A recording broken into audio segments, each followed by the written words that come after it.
শেখ হাসিনা তার দলবল নিয়ে পালিয়ে গিয়েছে, ফ্যাসিস্ট পতিত হয়েছে। এই শেখ হাসিনা আর তার পরিবারের সদস্য দিয়ে, জয় কিংবা অন্যদের নেতৃত্ব দিয়ে বাংলাদেশে আওয়ামী লীগের রাজনীতি আর কোনো দিনের জন্য প্রতিষ্ঠিত হবে না, হবে না, হবে না। আর হলেও সেটি বাংলাদেশের 42 নম্বর দল হিসেবে থাকবে। বলাই বাহুল্য, শেখ হাসিনা তো তার জীবদ্দশায় বাংলাদেশে সুস্থভাবে রাজনীতি করতে পারবেন বলেই আমি বিশ্বাস করি না। আর নতুন করে সম্ভাবনা হয়েছে জামাতের রাজনীতির অবস্থান অত্যন্ত হীন, গৌণ হয়ে যাওয়ার সম্ভাবনা। কেন আমি বলছি দুটো জিনিস দেখিয়ে। একটা হলো মাহফুজের লেখা, একটা হলো দুদিন আগে মাওলানা ভাসানীর ছবি। এবং শুধু সেখানেই না, সেখানে মাওলানা ভাসানীর একটা তত্ত্বের কথা মাহফুজের আমি শুনছি, নাম হচ্ছে পালনবাদ। পালনবাদ মানে হচ্ছে একজন রব, উনি আমাদের প্রতিপালক, উনি আমাদেরকে পালন করতেছেন। আমাদের দায়িত্ব হচ্ছে রবের খলিফা হিসাবে আমাদেরকেও পালন করা। ফলত এই যে পালন কিন্তু অধিকার না, বরং দায়িত্ব।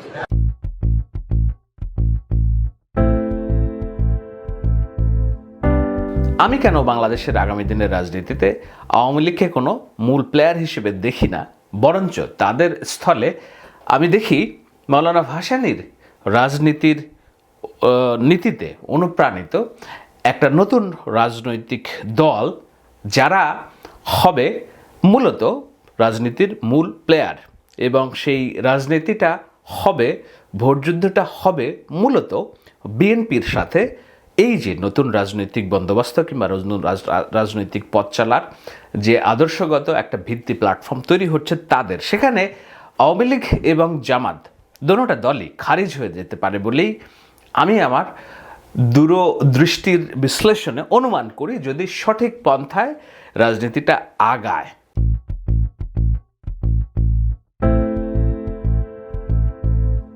মাহফুজ আলম আগামী দিনের রাষ্ট্র পরিচালনায় রাজনীতির একটা দ্বন্দ্ব বা যুদ্ধের আশঙ্কা করেছেন। আশঙ্কা ঠিক না, তিনি এটা নিশ্চিতভাবেই বলেছেন যে যুদ্ধটা তো হবেই কোনো না কোনো ফরম্যাটে। এখন কেবল আমরা একটা পরিস্থিতি মোকাবেলা করতেছি, পরিস্থিতি মোকাবেলার পরেই এই যুদ্ধটা চলে আসবে। কি সেই যুদ্ধ? তিনি বলছেন যে পুরনো বন্দোবস্তের প্রতি দাসখত লিখে দেওয়া লোকেরা, পুরনো মানে বন্দোবস্ত বলতে প্রচলিত ধারার যে রাজনীতি, সেই রাজনীতির প্রতি দাসখত লিখে দেওয়া লোকেরা আবারও ঐক্যবদ্ধ হবে। ভাষাটা খেয়াল করুন, এই দল ওই দল এখানে মুখ্য নয়, মুখ্য হলো পুরাতন প্রজন্ম ও বন্দোবস্ত। মিলান জামাত ইসলামের আমিরের কথার সাথে তাদের সাম্প্রতিক কথা। তারা রাজনীতির প্রতিপক্ষ হিসেবে বিএনপির কেউ এর আগে নানানভাবে সমালোচনা করার চেষ্টা করেছে। আর আওয়ামী লীগ তো তাদের সরাসরি শত্রু, আওয়ামী লীগকে উৎখাত করেছে তারা, আমরা সবাই মিলে। এখানে তারা এবং আমরার মধ্যে নানান রকম তফাৎ থাকতে পারে, নানান রকম ভাবনাগত অমিল থাকতে পারে, কিন্তু মূল যে উদ্দেশ্য, একটা বাংলাদেশের নতুন সংস্কৃতি চালু করা, তারুণ্যের মুক্তি, অর্থনৈতিক মুক্তি এবং সবার সাথে একটা সহনশীল রাজনৈতিক পরিবেশ, এগুলো আমাদের সবার স্বপ্ন। মানবিক বাংলাদেশ, দায়দরদার সমাজ প্রতিষ্ঠা করা, এগুলো আমাদের স্বপ্ন।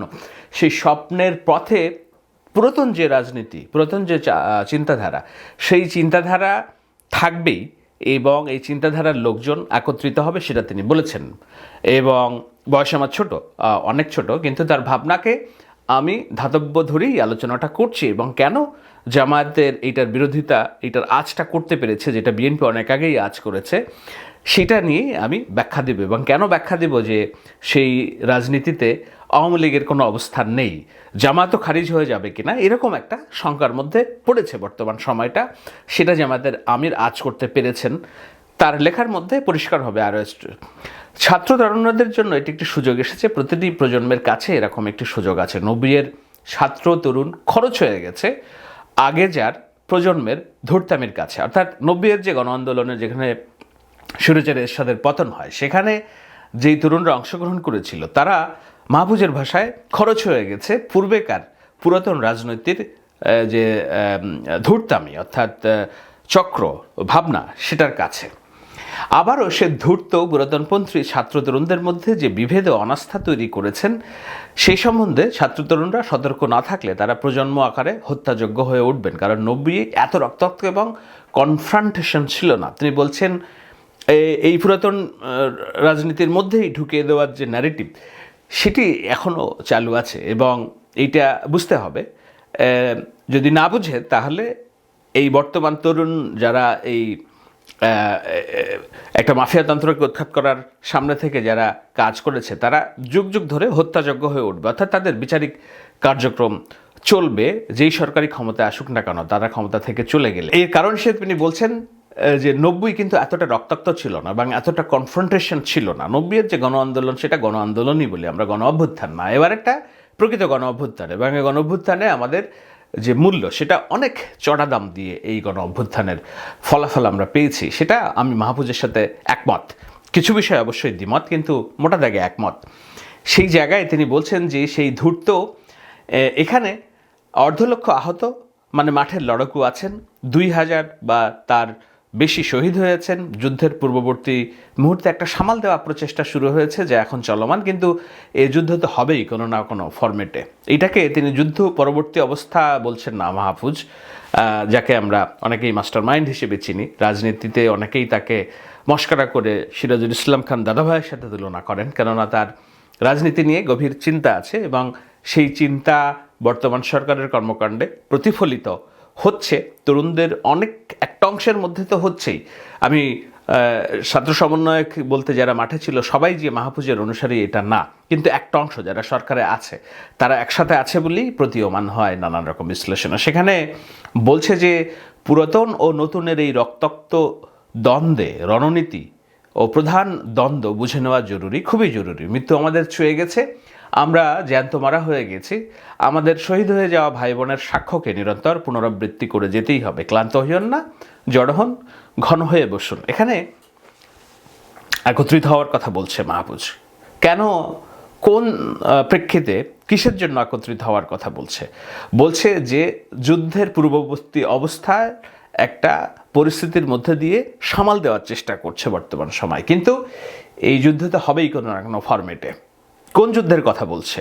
বলছে নতুন রাজনীতির পরিচালনের কথার যে যুদ্ধ, অর্থাৎ যুদ্ধ বলতে সৈন্য সামন্ত অস্ত্র নিয়ে যুদ্ধ না, এটা একটা দ্বন্দ্ব, লড়াই, এবং সেখানে যেন পুরাতন বন্দোবস্তের প্রতি সবাই সঁপে না দেয় এবং নতুন এবং পুরাতন যে লড়াই, সেই লড়াইটা যে হবে সেটা মাহফুজ বলার চেষ্টা করেছেন সহজ ভাষায় যদি আমি বলি। এবং সেখানে বলতে যে তিনি বলছেন মৃত্যু আমাদের ছুঁয়ে গেছে, আমরা জ্যান্ত মারা হয়ে গেছি, আমাদের শহীদ হয়ে যাওয়া ভাই বোনেরা সাক্ষ্য নিরন্তর পুনরাবৃত্তি করে যেতেই হবে। অর্থাৎ যেই চাওয়া আকাঙ্ক্ষা শহীদদের ছিল সেটার প্রতি তাদের যে দায়বোধ এবং এই ভাবনাটা তারা জারি রাখবে।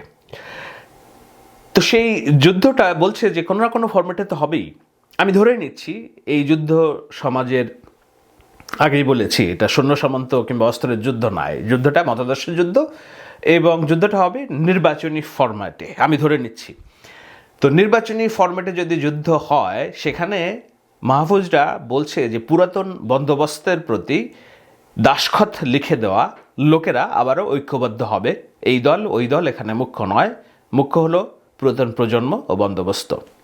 তো সেই পুরাতন রাজনীতি, পুরাতন প্রজন্ম ও বন্দোবস্তের রাজনীতির 3টা ক্ষেত্র আছে: আওয়ামী লীগ, বিএনপি, জামায়াতে ইসলামী, জাতীয় পার্টি। 4টা ক্ষেত্র। এর মধ্যে জাতীয় পার্টি এবং আওয়ামী লীগ একই ধাঁচের, একই সাথে রাজনীতি করছে। বিএনপি এবং জামাত দীর্ঘদিন একই ধাঁচে, একই সাথে রাজনীতি করলেও এখন কিছুদিন যাবৎ, বিশেষত সরকারের গত 100 দিনের কর্মকাণ্ডে একটা সময় মনে হয়েছিল যে জামাত এই সরকারের ডমিনেন্ট পাওয়ার, অর্থাৎ এই সরকারের কর্মপদ্ধতি কি হবে না হবে সেইটা জামাতের প্রভাব অনেক স্পষ্ট। দল হিসেবে জামাত যতটা না ভূমিকা পালন করছে, ছাত্র সমন্বয়ক, ছাত্রদের মধ্যে থেকে কিছু মানুষ জামাতের প্রতি তাদের অনুরক্তি এবং রাষ্ট্র পরিচালনায় জামাতের যে এজেন্ডা, সেই সব এজেন্ডা আমরা দেখতে পাচ্ছিলাম। দেখতে যেতে যেতেই মনে হচ্ছিল যে এই সরকার জামাতের এজেন্ডার বাস্তবায়ন করছে কিনা, কিন্তু যত দিন যাচ্ছে তত পরিষ্কার হচ্ছে যেখানে তারা জামাতের এজেন্ডা নয়, নতুন এজেন্ডা আনতে চায়। সেই নতুন এজেন্ডায় 2টা রাজনীতি খারিজ হয়ে যাওয়ার সম্ভাবনা আছে। একটা হলো জামায়াত ইসলামের রাজনীতি, সম্ভাবনা আছে, আর আওয়ামী লীগের রাজনীতিও খারিজ হয়ে যাওয়ার সম্ভাবনা আছে, যৌক্তিক সম্ভাবনা আছে। কেন সম্ভাবনা আছে, এখন সেই আলোচনাটা দিয়েই আমি শেষ টানার চেষ্টা করব।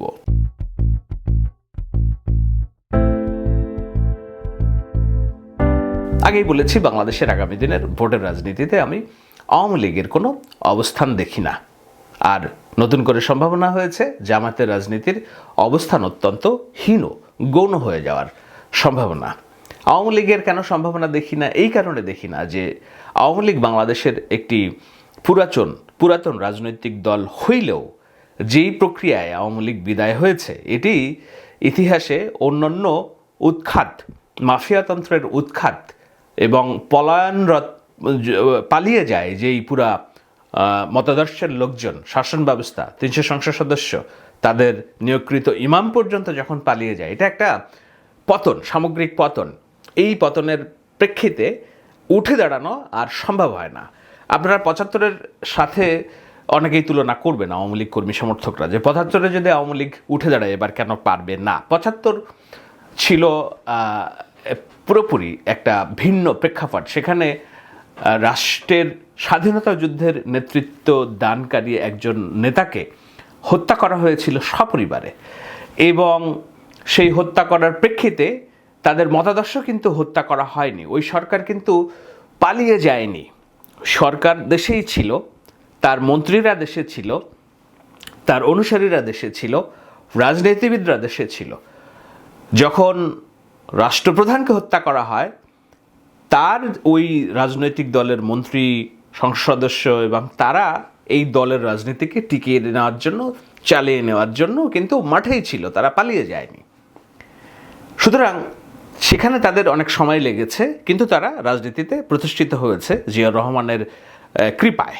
বহুদলীয় গণতন্ত্রের যেই সুযোগ জিয়াউর রহমান তৈরি করেছিলেন, সেখানে নিষিদ্ধ আওয়ামী লীগ কর্তৃক নিষিদ্ধ জামাত ইসলামী যেমন রাজনীতিতে ফিরেছিল, নিজেদের নিষিদ্ধ হওয়া আওয়ামী লীগও তেমন রাজনীতিতে ফেরার সুযোগ তৈরি হয়েছিল। কেন তৈরি হয়েছিল? ওই যে বলেছি, তারা কিন্তু পালিয়ে যায়নি, উৎখাত করা হয়নি। তারা রাষ্ট্রপ্রধানকে হত্যা করা হয়েছিল, কিন্তু তাদের সমস্ত কর্মী সমর্থক, তাদের নেতাকর্মীরা বাংলাদেশের মাটিতেই ছিলেন। সুতরাং তারা একত্রিত হয়েছেন এবং রাজনৈতিক কৃপায়, জিয়াউর রহমানের কৃপায় তারা রাজনীতিতে করে এমনভাবে সরকার পরিচালনা করেছেন গত 16 বছর, যে তাদেরকে খেদিয়ে দেশ ত্যাগ করতে বাধ্য করেছে বাংলাদেশের মানুষ। সুতরাং এই রাজনীতি আর বাংলাদেশে ফিরবে না। তাই বলে কি তাদের ভোট নেই, তাদের মতাদর্শ নেই, তাদের সহানুভূতি, তাদের রাজনীতির প্রতি সহানুভূতিশীল মানুষের অবস্থান নেই? অবশ্যই আছে। কত সংখ্যা? সেই সংখ্যাটা অনেকেই বলেন 25%, 30%। আমি মনে করি না। আমার মনে হয় সামগ্রিকভাবে এটি 5 থেকে 10% কিংবা 12%-এর বেশি নয়। আপনারা 2024 সালের নির্বাচনে ভোট প্রদানের হারের কথা আপনারা জানেন নিশ্চয়ই। রাষ্ট্রীয়ভাবে বলা হয়েছিল 12% মানুষ ভোট দিয়েছে, কিন্তু আমি বহুত আলোচনায় বলেছি যে এই ভোট 2 থেকে 4%-এর বেশি নয়। সুতরাং ভোটের হিসাবে 2 থেকে 4% মানুষ এখনও আওয়ামী লীগ করে, কিন্তু এই 2 থেকে 4% জনসমর্থন দিয়ে আওয়ামী লীগের রাজনীতি বাংলাদেশে প্রতিষ্ঠিত করা, ক্ষমতায় যাওয়ার মতো করে প্রতিষ্ঠিত করার বাস্তবতা বাংলাদেশে নেই, আগামী দিনেও থাকবে না। কেন থাকবে না? কারণ প্রকৃতি শূন্যস্থান পছন্দ করে না। সেই শূন্যস্থানের জায়গাটা কেউ না কেউ নেবে। আমার হিসেবে আওয়ামী লীগের মতাদর্শের যেই, যদি মোটা দাগে আমি বলি, সেটা হলো আওয়ামী লীগের মতাদর্শ মানে তো আর শেখ হাসিনার প্রতি অন্ধবিশ্বাস না। শেখ হাসিনার প্রতি যাদের অন্ধবিশ্বাস তারা ফ্যাসিস্ট। শেখ হাসিনার হত্যাকাণ্ডের প্রতি যারা একেবারে নির্বিঘ্নে সমর্থন দিয়ে গেছেন, তারা ফ্যাসিস্ট এনাবেলার। আমি বলছি আওয়ামী লীগের প্রতি মতাদর্শের কথা, মুক্তিযুদ্ধের প্রতি মতাদর্শের কথা, ইমানের কথা, বিশ্বাসের কথা। তো সেই জনগোষ্ঠী আর আওয়ামী লীগের হত্যাকারী শেখ হাসিনার ফ্যাসিস্ট জনগোষ্ঠীর সমর্থন দুইটা আলাদা বিষয় হিসেবেই আমি ভাবতে চাই। কেন চাই এটি নিয়ে বিতর্ক হতে পারে, নিশ্চয়ই সামনে ভবিষ্যতে আমি ব্যাখ্যা দিব। আপাতত যেটা বলার চেষ্টা করছি সেটা হলো ফ্যাসিস্ট শেখ হাসিনার সমর্থক আর আওয়ামী লীগ মুক্তিযুদ্ধের প্রতি ইমান আছে এই মানুষের সমর্থক, দুইটা আলাদা ভিন্ন জিনিস। তো শেখ হাসিনা তার দলবল নিয়ে পালিয়ে গিয়েছে, ফ্যাসিস্ট পতিত হয়েছে। এই শেখ হাসিনা আর তার পরিবারের সদস্য দিয়ে, জয় কিংবা অন্যদের নেতৃত্ব দিয়ে বাংলাদেশে আওয়ামী লীগের রাজনীতি আর কোনো দিনের জন্য প্রতিষ্ঠিত হবে না, হবে না, হবে না। আর হলেও সেটি বাংলাদেশের 42 নম্বর দল হিসেবে থাকবে। বলাই বাহুল্য, শেখ হাসিনা তো তার জীবদ্দশায় বাংলাদেশে সুস্থভাবে রাজনীতি করতে পারবেন বলেই আমি বিশ্বাস করি না, কেননা দেশে ফেরা মাত্রই তার ফাঁসির রায় কার্যকর হয়ে যাবে, তার শীর্ষস্থানীয় সহযোগীদেরও ফাঁসি হবে বলে আমার দৃঢ় বিশ্বাস। না হলে সেইটা আমাদের এই যে নতুন অর্জন, সেই অর্জনের একটা বড় বরখেলাফ হবে বলেও আমার মনে হয়। কিন্তু সেটা হতে হবে অবশ্যই বলাই বাহুল্য, আমি বলে রাখি যে না, বিচারিক হত্যাকাণ্ড না, এটা স্বচ্ছ তথ্য প্রমাণের ভিত্তিতে, এবং সেটা হবেই। সুতরাং শেখ হাসিনা পরিবারের নেতৃত্বে আওয়ামী লীগ আসবে না, অন্য নেতৃত্বে আওয়ামী লীগ আসতে পারে, আসলেও সেটা 42 নম্বর দল, তথাকথিত 42 মানে 42 না, হয়তো 5-7 নম্বর দল থাকবে। কিন্তু আওয়ামী লীগের যেই মতাদর্শ, মুক্তিযুদ্ধের প্রতি চেতনা, সংস্কৃতি, বাংলাদেশি জাতীয়তাবাদ, বাংলাদেশের জাতীয় সঙ্গীত, নারীর অধিকার, সেকুলারিজম, এই শব্দগুলো যদি আপনি বিবেচনায় নেন, সেগুলোর জন্য এবং মুক্তিযুদ্ধের প্রতি ঈমান, সেই জনগোষ্ঠীর সংখ্যা তো বিশাল। তো এই জনগোষ্ঠীর সংখ্যা, এই জনগোষ্ঠী আমার হিসেবে তখন আগামী দিনের রাজনীতিতে সেটাই নির্বাচনেই হবে এমন কোনো কথা না, হয়তো আরও 2-1টি নির্বাচনে, কিন্তু আগামী দিনের কথা বলছি, পুরাতন বন্দোবস্ত না, নতুন বন্দোবস্তের কথা বলছি। সেখানে এই জনগোষ্ঠীর ভরসার জায়গা হবে বিএনপি, কেননা বিএনপির প্রতিষ্ঠাতা জিয়াউর রহমান নিজে মুক্তিযোদ্ধা, স্বাধীনতার ঘোষক, সেক্টর কমান্ডার, এবং 5 তারিখের পর এখন পর্যন্ত বিএনপির যে অবস্থান রাজনৈতিকভাবে, তারা এই দেশটাকে মধ্যপন্থার দেশ হিসেবে গড়তে চায়, সকল মানুষের অধিকার নিশ্চিত করতে চায়, হিন্দুর অধিকার, নারীর নেতৃত্ব, মুক্তিযুদ্ধের প্রতি সম্মান, মুক্তিযোদ্ধাদের প্রতি সম্মান, এবং একই সাথে জুলাই বিপ্লব কিংবা জুলাই অভ্যুত্থানের যেসব শহীদ, তাদের প্রতি সম্মান, এই সমস্ত কিছুকে ধারণ করে। সুতরাং যখন আওয়ামী লীগ শেখ হাসিনার ফ্যাসিস্ট ন্যারেটিভের নেতৃত্ব বাংলাদেশের রাজনীতিতে থাকবে না, এবং আওয়ামী লীগের অন্য ফরম্যাটে যখন রাজনীতি আসবে, নতুন নেতৃত্ব, ফ্রেশ লিডারশিপ, তারা এই জনগোষ্ঠী 5-10% বেশি না, সুতরাং তারা একটা রাজনীতিতে প্রভাব সৃষ্টি করতে পারে এমন কোনো রাজনৈতিক শক্তি হিসেবে বাংলাদেশের মাটিতে আর রাজনীতি করার ভবিষ্যৎ আমি দেখি না, আমি অন্তত দেখি না, আপনারা হিসাব মিলিয়ে দেখবেন। তো সেই জায়গায় জামায়াতে ইসলামী কি বিএনপির প্রধান প্রতিপক্ষ হবে কিনা, সেটি নিয়ে নানা রকম সংশয় আলোচনা ছিল, আমি কয়েকদিন আগে ওই আলোচনা করেছি। এতদিন পর্যন্ত জামাতও মনে করেছে হয়তো এটি তাদেরই সময়, এই সরকার তাদেরই সরকার, সুতরাং তাদের রাজনীতি হয়তো প্রস্ফুটিত হবে এখানে। কিন্তু না, তাদের রাজনীতি প্রস্ফুটিত হচ্ছে না, বরঞ্চ এই নতুন প্রজন্ম, যাদের উপর গণমানুষের অধিক আস্থা, অগাধ বিশ্বাস, তারা যেই রাজনীতিটা করছে, সেই রাজনীতিটা মূলত ভাসানীর, মাওলানা ভাসানীর দেখিয়ে যাওয়া রাজনীতি। এবং মাওলানা ভাসানীর রাজনীতি মূল মন্ত্র হলো ইসলাম, দরদ, কিন্তু একই সাথে সমাজতন্ত্র, যেটা জামায়াতে ইসলামী বিশ্বাস করে না। কেন বিশ্বাস করে না জামায়াতে ইসলামী? সেটির জন্য মাওলানা ভাসানীর 2টি প্রবাদ যথেষ্ট, 2টি মন্তব্য যথেষ্ট। পিন্ডির জিঞ্জির ছিন্ন করেছে দিল্লির দাসত্ব করার জন্য নয়, মাওলানা ভাসানীর বিখ্যাত উক্তি। অর্থাৎ পিন্ডি মানে পাকিস্তানের যে শাসনতন্ত্রের কেন্দ্রীয় কাঠামো, তার যে দাসত্ব আমরা ছিন্ন করেছি, করে বাংলাদেশ হয়েছে, কিন্তু এই দাসত্ব, নতুন বাংলাদেশের যেই রুহ, আত্মা, সেটা দিল্লির দাসত্ব করবে না, ভারতের আধিপত্যবাদ মেনে নেবে না। এটা হলো মাওলানা ভাসানীর মূল রাজনৈতিক এজেন্ডা। আজকে যদি নতুন প্রজন্মের আকাঙ্ক্ষা দেখেন, সেই আকাঙ্ক্ষা কিন্তু একই জিনিস, যে তারা দিল্লির দাসত্ব করতে রাজি নয়। এটি মাওলানা ভাসানী। আজকের তরুণ প্রজন্মের ভিতরে মাওলানা ভাসানীর মতবাদ খুব দারুণভাবে গ্রথিত, এবং তারা এটা বিশ্বাস করে। কেন বিশ্বাস করে? আমি 2 দিন আগে মাহফুজের একটি ছবি দেখেছি, ফরহাদ মাজাহারের সহ মাওলানা ভাসানীর রেড মাওলানা যেটাকে বলা হয়, তার যে তালপাখার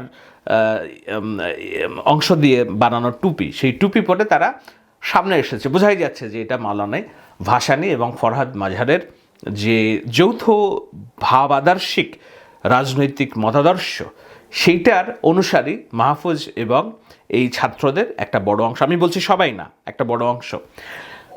তো মাওলানা ভাসানীর রাজনীতির বড় উক্তি হলো দিল্লির দাসত্ববোধ মেনে নেবে না।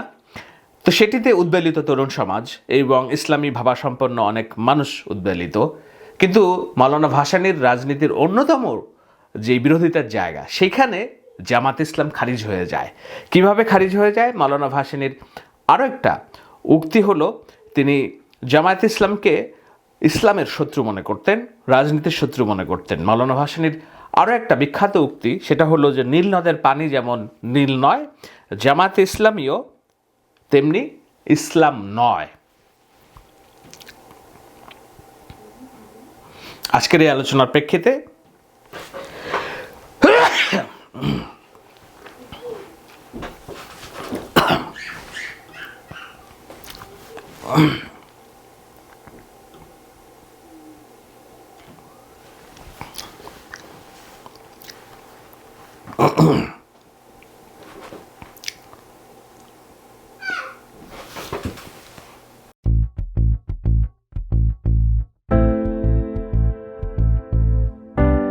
আজকের এই আলোচনার পর যারা জামায়াত ইসলামের কর্মী সমর্থক, যারা তরুণ রাজনীতিবিদদের সমর্থক, তাদের ভিতরে ভাবনার একটা জায়গা তৈরি হবে যে না, আসলেই আগামীর দিনের রাজনীতি কোন দিকে যাচ্ছে। কেন ভাবনা তৈরি হবে? কেন আমি বলছি যে নতুন রাজনৈতিক বন্দোবস্তের কথা মাহফুজ যেটা বলছে, সেখানে জামায়াত ইসলামের রাজনীতি হুমকিতে পড়বে। এতদিন তারা ভেবে এসেছে এটি তাদের সরকার, এতদিন তারা ভেবেছে যে তাদের এজেন্ডায় বাস্তবায়ন করছে সরকার, কিন্তু এই ছেলে মেয়েগুলা যে জামায়াত ইসলামীর দেখানো পথে না, বরঞ্চ মাওলানা ভাসানীর দেখানো পথেই আগাচ্ছে। সেটি কেন আমি বলছি দুটো জিনিস দেখিয়ে। একটা হলো মাহফুজের লেখা, একটা হলো দুদিন আগে মাওলানা ভাসানীর ছবি, এবং শুধু সেখানেই না, সেখানে মাওলানা ভাসানীর একটা তত্ত্বের কথা মাহফুজের আমি শুনছি, নাম হচ্ছে পালনবাদ। পালনবাদ মানে হচ্ছে একজন রব, উনি আমাদের প্রতিপালক, উনি আমাদেরকে পালন করতেছেন। আমাদের দায়িত্ব হচ্ছে রবের খলিফা হিসাবে আমাদেরকেও পালন করা। ফলত এই যে পালন কিন্তু অধিকার না, বরং দায়িত্ব।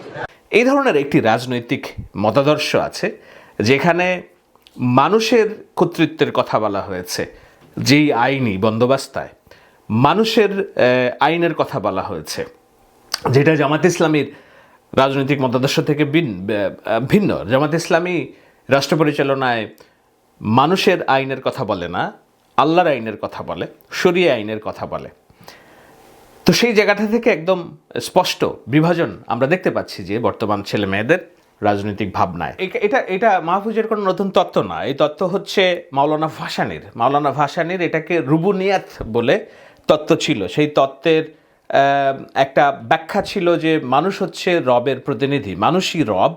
সেটার একটা ভুল ব্যাখ্যা ছিল, শিরক ব্যাখ্যা দাঁড় করিয়েছিলেন অনেকেই। সেজন্য তিনি এটির বাংলা শব্দ বলতেন। বাংলা শব্দটার নাম হচ্ছে পালনবাদ বা রুবুনিয়াত। এটা মাওলানা ভাসানীর একটি দর্শন। এই দর্শন প্রচার করার জন্য তিনি হুকুমতে রাব্বানিয়া সমিতি গঠন করেছিলেন। যদিও মাওলানা ভাসানী তার রাজনৈতিক দর্শনকে রাষ্ট্র পরিচালনায় প্রতিষ্ঠিত করতে পারেননি তার জীবদ্দশায়, আওয়ামী লীগের প্রতিষ্ঠিত সভাপতি হওয়ার পরেও আওয়ামী লীগের রাজনীতি থেকে তিনি কার্যত ছিটকে পড়েছিলেন শেখ মুজিবুর রহমানের উঠে আসাতে, এবং তার 6 দফা অন্যান্য পাকিস্তান বিরোধী আন্দোলন, বাংলাদেশের পক্ষের আন্দোলন। যদিও আমরা জানি বাংলাদেশ সৃষ্টির মূল প্রেরণাটা মাওলানা ভাসানীর। স্বাধীনতার পরেও মাওলানা ভাসানী অনেক দিন রাজনীতিতে ছিলেন। একটা পর্যায়ে তার রাজনীতি হারিয়ে যায়, তার সেই রাজনীতিটা গ্রহণ করে জিয়াউর রহমান, এবং তার রাজনীতির বড় অংশটাই, তার রাজনীতির বড় অনুসারীরাও জিয়াউর রহমানের জাগ দল এবং বিএনপিতে অবস্থান করে। আজকের বিএনপি হচ্ছে মাওলানা ভাসানীর অনুপ্রেরণায় অনুপ্রাণিত একটি দল, যদি মোটা দাগে আপনি বলেন।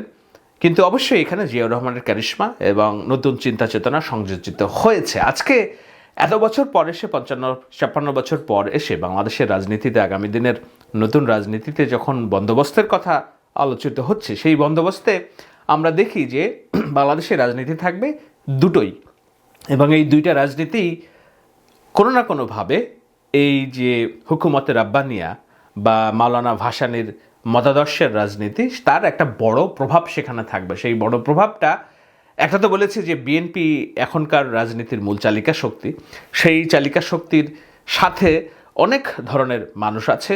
যেহেতু আওয়ামী লীগ নাই মাঠে, এবং যেহেতু শেখ হাসিনা এবং তার পরিবারের রাজনীতি খারিজ হয়ে গেছে বাংলাদেশের রাজনীতি থেকে, সুতরাং নতুন যে ফ্রেশ আওয়ামী লীগের লিডারশিপ আসবে, তাদের যে রাজনীতি সেটি আর এই আওয়ামী লীগ নেতাদের হাতে প্রস্ফুটিত হবে না, ক্ষমতায় যাওয়ার মতো হবে না। কিন্তু তাদের যে ইমান, তাদের যে মৌলিক রাষ্ট্র পরিচালনার জন্য তাদের যে চাওয়া, সেটা হলো মুক্তিযুদ্ধের প্রতি সম্মান, সেকুলারিজম, নারীর স্বাধীনতা, নারীর ভোটাধিকার এবং অন্যান্য রাষ্ট্র পরিচালনার যেসব বিষয়গুলো, আওয়ামী লীগ বাংলা ভাষার প্রতি দায়বদ্ধতা, জাতীয় সংগীতের প্রতি দায়বদ্ধতা, পহেলা বৈশাখ, এই সমস্ত কিছুই বাংলাদেশের রাজনীতিতে থাকবে। কিন্তু সেটা মূল পালন করতে হবে বিএনপি। এবং ভোটের রাজনীতিতে তারা ক্রমাগতভাবেও আওয়ামী লীগের ভোট যেমন টানতে থাকবে, মধ্যমন্ত্রী মানুষের ভোটও টানতে থাকবে, এবং সবাইকে নিয়ে একটা বিষুবীয় রাজনীতি, যেটাকে আমি বলি, সেটা বিএনপির হাতেই থাকবে বলে আমার দৃঢ় বিশ্বাস। আমার মনে হয় সেই দিকেই আগাচ্ছে, যেহেতু আওয়ামী লীগের রাজনীতি খারিজ হয়ে গেছে। তো এরপরে তাহলে আওয়ামী বিএনপির সাথে রাজনীতির প্রতিদ্বন্দ্বিতা হবে কার? জামাত ইসলামের? না, জামাত ইসলামের রাজনীতিও খারিজ হয়ে যাবে যদি তরুণ প্রজন্মের এই নতুন রাজনৈতিক বন্দোবস্তের যেসব কথাবার্তা আলোচিত হচ্ছে সেখানে সেটা আসলে হবে মৌলানা ভাসানীর মতাদর্শগত রাজনীতি। সেটা ইসলামী চিন্তা চেতনায় পরিচালিত হবে, কিন্তু মূল জায়গা থাকবে সমাজতন্ত্র, সামাজিক ন্যায় বিচার, সাম্যবোধ।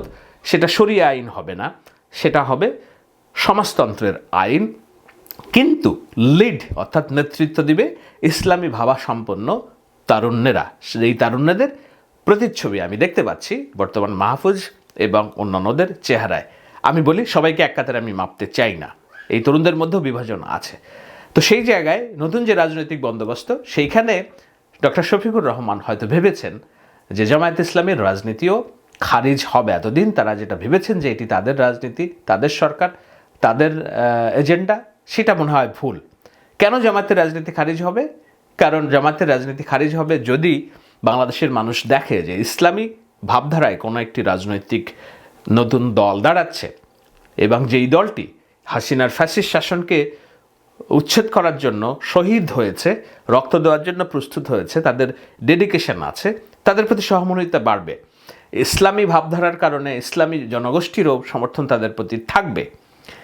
আর এই দলটি জামাত ইসলামের যেহেতু মুক্তিযুদ্ধ কেন্দ্রিক একটা বিশাল গহ্বর আছে, বাংলাদেশের অভ্যুদয়ে যেহেতু তাদের বিরোধিতা ছিল, তারা যেহেতু অন্যান্য আরও সীমাবদ্ধতা যেমন আছে, নন ইনক্লুসিভ রাজনীতি, যেটা আমি বলি যে একজন হিন্দু বৌদ্ধ 2 কোটি ভোটারদের ভোট তারা পাবে না, হিন্দু বৌদ্ধের নেতৃত্ব জামাত ইসলামী অ্যাডপ্ট করতে পারবে না, দেশের জনসংখ্যার 50% নারী, তাদের নেতৃত্ব জামাত ইসলামী অ্যাডপ্ট করতে পারবে না। সুতরাং নানান রকম সীমাবদ্ধতায় জামাতের রাজনীতি গহ্বরে আটকে যাবে। সেটা আজ করতে পেরেই জামাত ইসলামী তার আগামী দিনের রাজনৈতিক বন্দোবস্তের দেনা পাওনা, শত্রু মিত্রতা নির্ধারণ করতে শুরু করেছে বলেই আমার দৃঢ় বিশ্বাস। আর সেইটার পদক্ষেপ হিসেবেই প্রথম যাত্রায় আমির শফিকুর, ডাক্তার শফিকুর, তিনি এই যে ফ্যাসিস্ট বারবার বলা, ফ্যাসিজম বলে রাজনীতির ন্যারেটিভ তৈরি করা, সেটাতে বিরোধিতা করে প্রথম স্টেপটা তিনি দিয়েছেন। আমার ধারণা আগামী দিনে আরও অনেক কিছু ক্লিয়ার হয়ে যাবে। জটিল বিষয়, আমি কতটা সহজ করে বুঝিয়ে বলতে পারলাম জানি না, কিন্তু আশা করি যারা রাজনীতি নিয়ে ভাবেন তাদের ভাবনার কিছুটা খোরাক তৈরি হবে এই আলোচনার মধ্য দিয়ে। মতামত দিবেন, আপনাদের ভাবনা জানাতে ভুলবেন না, যেন আমি পরের এপিসোডে আরও ব্যাখ্যা দিতে পারি। সবাই ভালো থাকবেন।